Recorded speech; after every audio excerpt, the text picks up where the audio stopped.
Hi everyone, in this week's video I'm going to be talking about one of the hardest things I think you can do in street photography, and that is shooting portraits. It's a great area to kind of shoot at this time of day. Great direct light on your subjects. Some nice opportunities for silhouettes here. It's an absolutely amazing view. So we're going to get out onto the streets and hopefully capture, fingers crossed, some lovely photos of some human interactions and general portrait type images. And to do this I'm going to kind of use different techniques, but I will also show you some other ways at kind of wider angles to try and capture some of these images as well. So I'll take you through that, and hopefully I'll be able to capture some nice images. So yeah, let's get going. Yeah, you can see here this is a really good spot to try and take some images, mainly because the light is absolutely amazing really. Just putting so much light on your subjects, and if you turn around this way you've got some pretty awesome backlit silhouette style shots as well. So it's kind of worth like lingering really around here in hope that you're going to see probably the right person in the sense of the right subject. So just trying to kind of wait around really for that.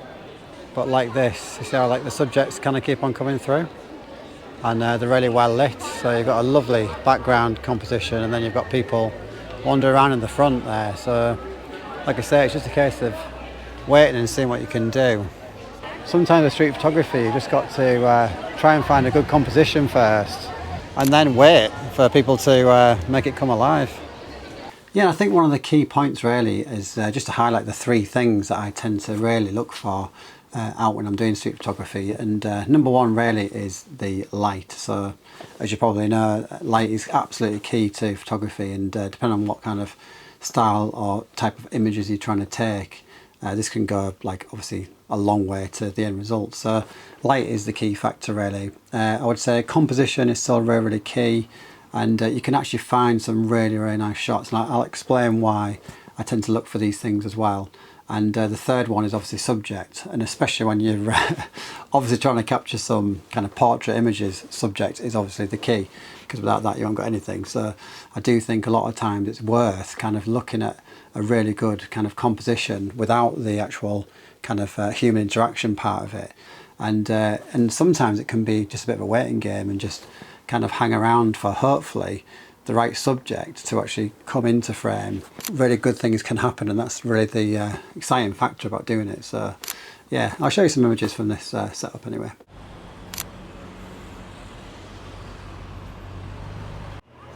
Yeah, it's kind of what I mean here. So some nice opportunities for silhouettes here, and you've got people wandering by, cyclists coming by, and I think I've said it before, but I don't tend to shoot one-handed, but I'm just going to fire some frames off.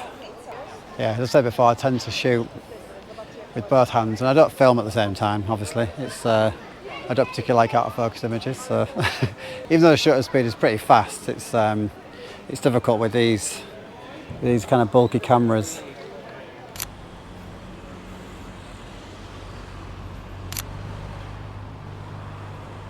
Yeah, so this is probably a really good example of the three main things that I mentioned, which is light, composition and subjects. Now this one was purely about a subject where I was kind of walking around and I noticed obviously this kind of nice man who just caught my attention really, and that tends to be kind of the thing. I just kind of keep on looking around and just seeing things, and this guy was just obviously just looking down onto the nice view across the river here, and it was literally kind of a case of just off the cuff, oh I'll grab it now while I can, camera was in my hand, fired the shot off, and yeah, just tried to capture something before I kind of missed it really. Although I think he made for a great image and it was a really good subject, the light was actually just not in the right place. So it was kind of like on his back, and it was kind of like over his face. Although he looked fine, the light was wrong. So I did actually double back on myself in hope that the guy would still be around. Yeah, I did manage to spend a bit longer just trying to capture a better composition of him. So yeah, the first one is the one where obviously it wasn't quite right, but it was an instant kind of reaction type shot. And then the second and third image are basically images from a little bit further away, where I was able just to take my time and just try and get a good composition of him. But yeah, that kind of is a good demonstration of like the three factors that I'm kind of explaining in this video that can really change the end result. So yeah, it's probably a good point to mention it again. Yeah, now in my last video I did actually shoot on the ground level and talk about the bar walls. So I decided to come back up the bar walls, as you can see here, and just to kind of show you some examples of shooting from kind of top down and seeing what kind of other things you can capture just from a different viewpoint really. And it's actually a really good kind of opportunity to capture people mainly like on buses and things like that, because they're stuck in all this traffic. Yeah, it's not bad just kind of wandering up and down here sometimes and just seeing what's kind of available to you really to shoot. So that's kind of what I've been doing today. Yeah, I do find it funny that I'm now taking photos of people on buses, because I generally never thought that I would be. I think street photography really opens up your mind to think differently about opportunities to capture portraits ultimately, because obviously a really good place to capture those kind of moments and people are when they're travelling. So whether that's on a bus or if they're kind of, you know, waiting for a train or they're on a train, that's one kind of good thing that I've noticed is that you've got some really good possibilities to capture those type of images. And yeah, I have managed to capture some quite interesting shots actually from people just on buses. This particular photo of this lady on the bus, for example, I didn't actually realise until after I'd kind of got home and was editing these photos that she was actually looking directly at me and down my lens. So I probably might have reacted differently if I realised that she was actually looking straight down the lens at me. But yeah, anyway, I just kind of carried on taking a couple of frames, and I did notice actually on the set of images I had of this lady that she did actually kind of, you know, look directly at me and then actually looked at different places, because I did capture the moments where she actually kind of looked away from camera as well. And 9 times out of 10 you tend to be able to kind of take a photo, look away, and then actually probably make out that actually you haven't really taken the picture of them directly. Yeah, that was quite an interesting shot to kind of look at afterwards, and I did actually quite like that image as well. As I say, obviously you've got to be in the right places for some of these shots, but equally you've got to be able to see the shots as well. And this is kind of why I love days like these, because high contrast days give you really good shadows and different kind of contrasts. So yeah, I find it a lot more interesting to shoot in those conditions. Yeah, this is a really popular kind of part of York to come and visit, and it's mainly because of the Minster, and it's an absolutely amazing view. And I did show some examples of some images of the Minster from this position actually in my last video, if you wanted to check that out.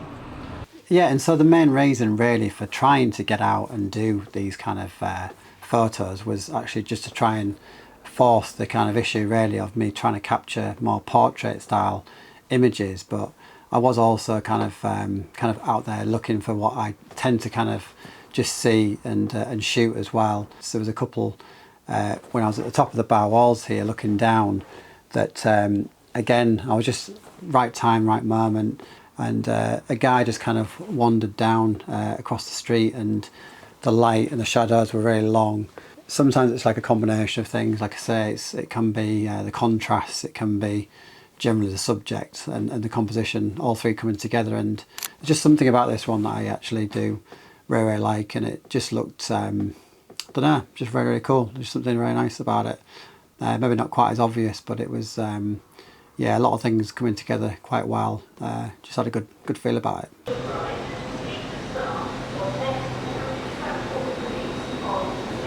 Yeah, so the thing that I've been trying to experiment with recently is reflections off glass, and I think one thing that's really good about the station obviously is that you can get lots of reflection off train windows, and I'm going to try and experiment with that a little bit today.